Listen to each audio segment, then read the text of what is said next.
Muito boa tarde, senhoras e senhores. Eu estou rindo, nem sei porquê, tá? Não, aliás, eu estou rindo porque vocês continuam aí, porque a vida continua e porque eu e o Pedrinho temos saúde. Isso é o mais importante. É isso aí. Pedrinho, boa tarde. Vamos lá. Muito Programa bom. 3 Neurônios 246. A gente não desiste. Não desiste, exatamente. Pedrinho, você está com a palavra para mim. Muito obrigado. Então, eu gostaria, depois de ver a fraude consumada nas eleições americanas, que todos os amigos que têm me perguntado o que eu acho, eu tenho usado as palavras do Marquês de Pombal após o grande terremoto de Lisboa. Ele falou assim, vamos enterrar os mortos e vamos cuidar dos vivos, né? Porque não terminou a luta do bem contra o mal. No momento, aparentemente, o mal venceu uma batalha. Eu digo aparentemente, porque até o dia 20 muita coisa pode acontecer. Primeiro vamos colocar a data nesse programa. Hoje é dia 12 de janeiro de 2021. 2021, perdão. E hoje, para as 5 horas da tarde, está marcado. Ontem tinha um pronunciamento do presidente Trump marcado e foi desmarcado, está marcado para hoje. E, segundo nos conta, até prova em contrário, porque ninguém pode, a não ser o próprio e alguns assessores mais chegados, saber onde é que ele está no momento, mas, segundo a mim me consta, ele está num lugar excepcional, um lugar de história. Está no Texas, na cidade de Alamos, onde os Estados Unidos venceu a batalha contra... Foi uma coisa bárbara, porque morreu todo mundo, quase. Morreu gente que vocês conhecem, quem gosta de quadrinho, de faroeste, etc. David Crockett estava lá lutando. Então é um lugar icônico dos Estados Unidos. E parece que o pronunciamento dele vai partir de Los Alamos. Não é Los Alamos, é Alamo, a cidade é Alamo City. Los Alamos é onde estouraram a bomba atômica, que também é um lugar icônico. Muito apropriado. Muito apropriado. Então, mas Pedrinho, vamos fazer esse programa, apesar da fraude, da loucura, vamos citar algumas coisas assim curiosas que estão acontecendo que às vezes as pessoas não sabem. Vamos falar um pouquinho do que... Eu postei um troço lá e vamos discutir sobre isso. Assim, o que o satélite Leonardo do Vaticano tem a ver com tudo isso, né? Especulação, tá? Não é teoria da conspiração, é especulação. Bom, dizem que a China, para interferir nas urnas da Dominion, usou o satélite do Vaticano. Se ela usasse um satélite próprio dela, ficaria muito na cara, tá certo? Então, eu complemento... Bom, vai. Não, e é esse Papa, que eu chamo só de Papa Capim, né? Que está conseguindo destruir a igreja de 2000 e tantos anos, ele não fosse ele um argentino, que tivesse know-how para isso, né? Enfim,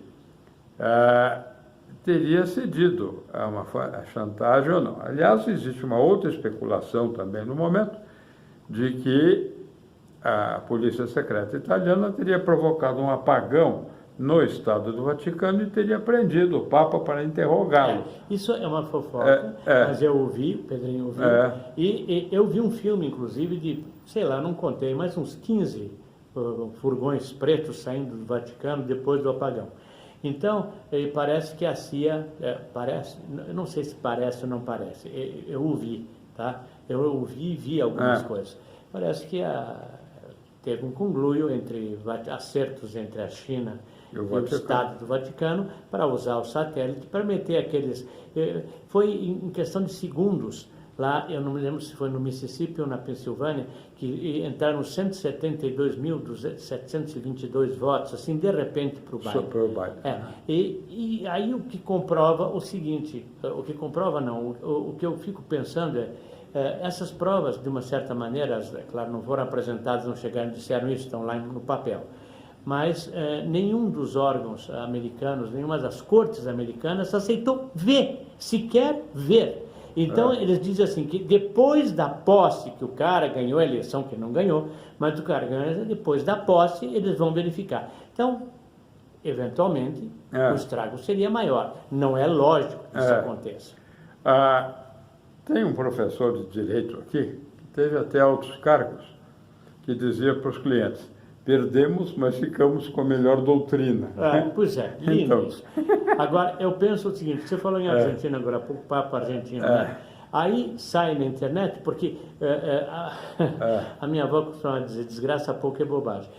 Então sai na internet o seguinte, os caras postando a esquerda ativa, pululante, Ford fecha no Brasil, milhares de empregos perdidos, não vai mais fabricar carro no Brasil, está indo para a Argentina.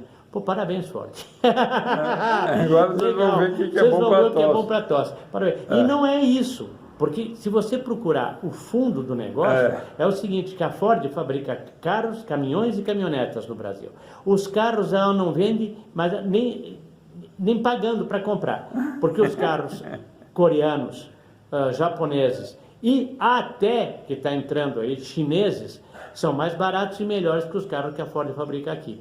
Você olha na rua, é só olhar na rua, que os carros são todos, Toyota, Hyundai, tudo marca Suzuki, Nissan. Então não dá para competir. Agora, tá certo, se você fizer carro na Argentina, para a Argentina, aquelas carroças, eles ficam. O Pedrinho morou lá. Lembra dos táxis? Era de Telia, tá lembrado? Da marca? De Tela, que era um Torquato de Tela, que era um industrial na época que comprou a licença para fabricar uns carros ingleses que já estavam obsoletos na Inglaterra.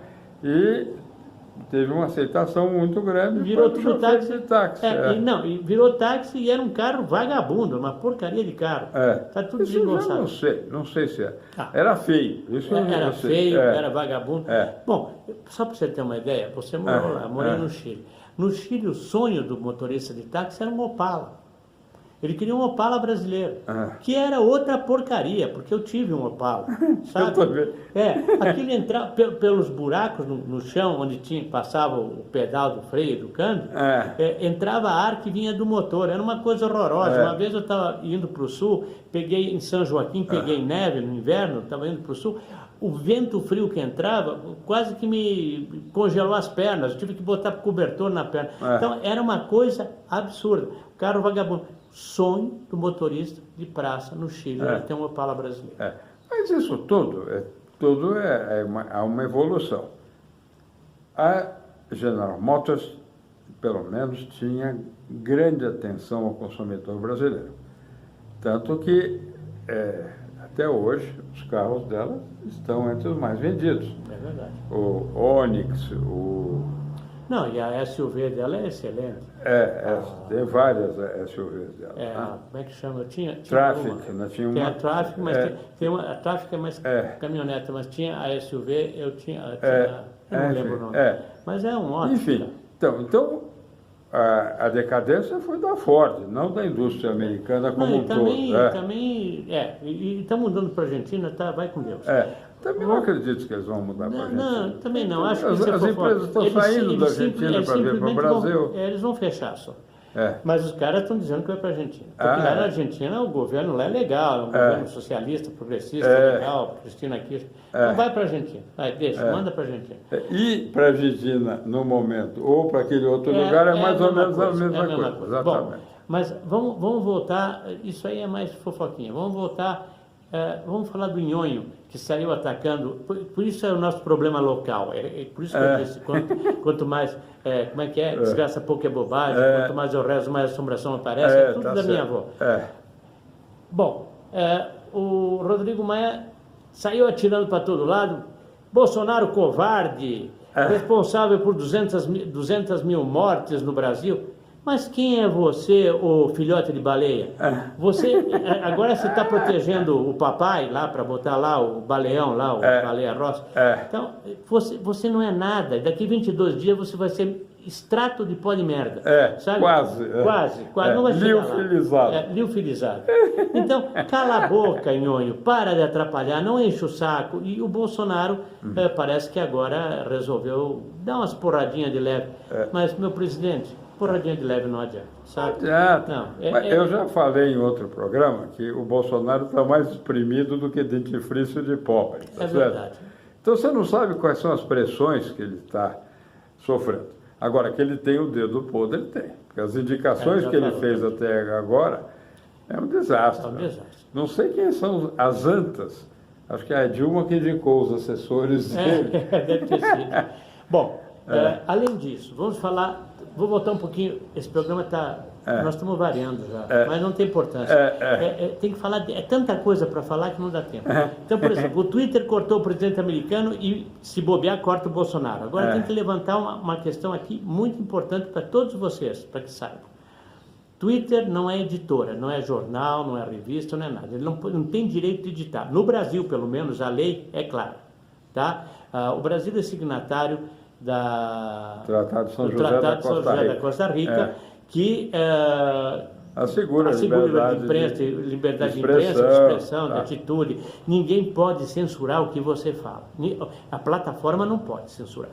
Então, é o seguinte, se eles censurarem, você pode entrar na justiça. Você pode, e teoricamente você vai ganhar, porque tá lá, meu Deus. Não, aqui a justiça funciona como o pirulito no jogo de baccará, ao contrário do que... Mas acontece o seguinte, Pedrinho, se não entrar na justiça, vocês continuam nadando de braçada. Exatamente. Agora, o Twitter fez a besteira de podar o presidente, o Trump, e quer podar o Bolsonaro também. Isso não tem a dúvida, porque é a mesma vertente. Ele já suspendeu há um tempo atrás o Bolsonaro. Não pode. E o Bolsonaro não podia deixar isso acontecer. Olha, presidente, você não pode deixar isso acontecer, porque você é o principal. Agora, o Twitter fazendo isso, o que aconteceu ontem na Bolsa com o Twitter? As ações caíram 10%. Sabe quanto representa isso em... valor de mercado? 15 bilhões de dólares. Em 24 horas. Dói no bolso? Eu acho que dói. Mesmo que o cara tenha muito mais, dói no bolso. O assunto todo de bolsa, eu nunca me impressionei com as oscilações de bolsa. Porque bolsa é um jogo de soma zero. Um ganha exatamente na medida que os outros perdem, tá certo? Ou vice-versa. Bom, mas o assunto todo é que sempre foi um termômetro de estado de espírito, não é de economia, que a economia vai mal, vai bem. É da posição anímica dos investidores. Ou existe otimismo ou pessimismo. Ou pessimismo. Né? Agora que a Bolsa chegou no fim de semana, passada a 125 mil pontos aqui no Brasil, a pergunta que os meus clientes me fazem é quando e quanto ela vai derreter. Né? Ela vai. Não, eu que já passei por várias crises de bolsa e tudo, acho que ela tem a possibilidade de chegar a 50 mil pontos, portanto perder 75 mil pontos, tá? Agora, ninguém tem bola de cristal. Eu acho que a 50 mil pontos, porque tem o circuit break, talvez ela não chegue. Mas a 60 ela já chegou. 65 chegou nessa última crise aí. Então, mas se chegar a 65, também é aquela história. Isso significa o fim? Não. Se você não precisar do dinheiro que está lá dentro... precisar vender as ações para comer... Não acontece nada. Porque a ação, um amigo meu dizia que é uma pule de cavalo de corrida que corre várias vezes. Exatamente. No jockey você comprava, nem sei se tem jockey ainda, comprava a pule, seu cavalo perdeu, você rasgava. Né? Você tem ação, só se não rasgar a ação, que vai correr, o outro pare, Mas, de qualquer maneira, nós estamos falando do acionista. Né? Vamos falar do proprietário da empresa que emitiu as ações. Então, por exemplo, o cara lá, o CEO do Twitter, ele nesse momento amarga uma perda de 15 bilhões. Nesse momento. Não, mas de valor de mercado. De valor de mercado. Claro que se ele tem... Ele não perdeu o dinheiro.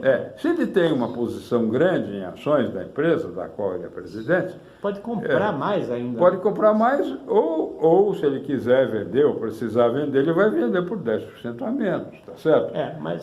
Então, esse assunto todo, eu já falei para o Hilton diversas vezes, pela gentileza e o carinho que ele tem para comigo, de que ninguém tem estudado com seriedade o fenômeno monetário, que eu estudo desde 1990, quando vi numa vitrine de uma livraria um livro escrito por um professor italiano, chamado Vittorio Matti, o sobrenome parece francês, mas ele é italiano, chamado A Filosofia do Dinheiro. Aliás, eu comprei a edição espanhola de 1990, La Filosofia del Dinero.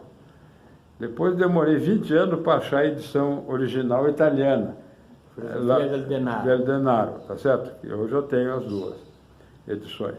Mas ele explica basicamente, eu não quero me alongar aqui, a diferença entre dinheiro e moeda. Na verdade, são círculos concêntricos. O círculo maior é dinheiro e o círculo menor é a moeda. E ele define que moeda é o dinheiro garantido, né? E o dinheiro é qualquer coisa, fato ou circunstância que faz alguém voluntariamente trabalhar para outra. Senão é ditadura, é escravidão, não é mercado. Então, quando a pessoa, embarcando na tua explicação, quando o pessoal fala que a China hoje é capitalista, é uma soberba mentira, porque ali não se paga o real valor do trabalho do empregado. Então, eles podem ter a riqueza que eles têm, porque os empregados estão comendo merda, como se diz em espanhol, são escravos. E eles estão trabalhando agora com 5 e 6G para eliminar o dinheiro, moeda corrente, e passar a ser uma moeda virtual. QR Code, que daí eles podem, na hora que eles quiserem, se você não se comportou bem, você não tem dinheiro, hoje você não come. Hoje você não come, assim, claro. Porque você não vai ter dinheiro no bolso. Físico, o dinheiro vai estar num lugar que você não sabe. Aliás, eu, se puder fazer algumas recomendações para os nossos ouvintes, se puderem, paguem tudo em dinheiro, que assim não tem como os bancos bonzinhos rastrearem. Porque no momento ele sabe até a sua rotina. Porque você pagou com o cartão aqui, depois pagou com o cartão ali. Sabe como é que eles conseguem isso, Pedrinho? Isso é a cenoura na frente do burro. Sabe? Porque é o seguinte, se você usa o cartão de crédito, você tem a ilusão de que você está acumulando pontos para uma viagem futura, para comprar alguma coisa. Esses pontos, eu tenho um amigo que morreu recentemente com alguma coisa com 5 milhões de pontos. Sabe o que acontece? A viúva não recebe. Claro. Então, esses 5 milhões de pontos vão para onde? Cucuia. Ou Beleléu. Eu tenho estudado muito sobre o Beleléu. Beleléu é um lugar. A Cochinchina também é um lugar legal. A Cochinchina existiu. Existiu e é o que hoje é o Vietnã. Depois chamou Indochina. Cochinchina, Indochina e Vietnã. Vietnã, exatamente. Enfim, tudo é uma merda. Então, quanto é para não ir? Um amigo meu pergunta. Encerre você, porque você estava com uma ideia aí. Não, mas a ideia é essa. Então, e vamos se preparar. O Beleléu. Então, é que eu estou interessado no Beleléu. Essas redes sociais todas, que censuraram todos, ou te bloqueiam, ou te punem, né? Vão desaparecer. O Orkut também desapareceu. Todo mundo desaparece. Então, está ótimo, porque o povo vai migrar para redes neutras. As redes têm que ser neutras. Senão, é jornal pago, mídia vendida, podre, como nós temos aqui. Tá bom. Muito obrigado. Gente, fomos mais além do que... É como além da imaginação. A Star Trek, né? Indo onde nunca ninguém esteve antes. Muito bem, explorando novos universos. Cliquem, compartilhem. Olha, vamos aumentar isso. Gente, inscreva-se. A gente precisa ter mais gente sabendo do que a gente sabe. Pelo menos para ter gente para conversar, senão... Tá? Mas a gente vai... Nem que fique eu e o Pedrinho aqui sozinho, a gente vai continuar. Se Deus quiser. Opa! Beijo para todos. Tchau, tchau.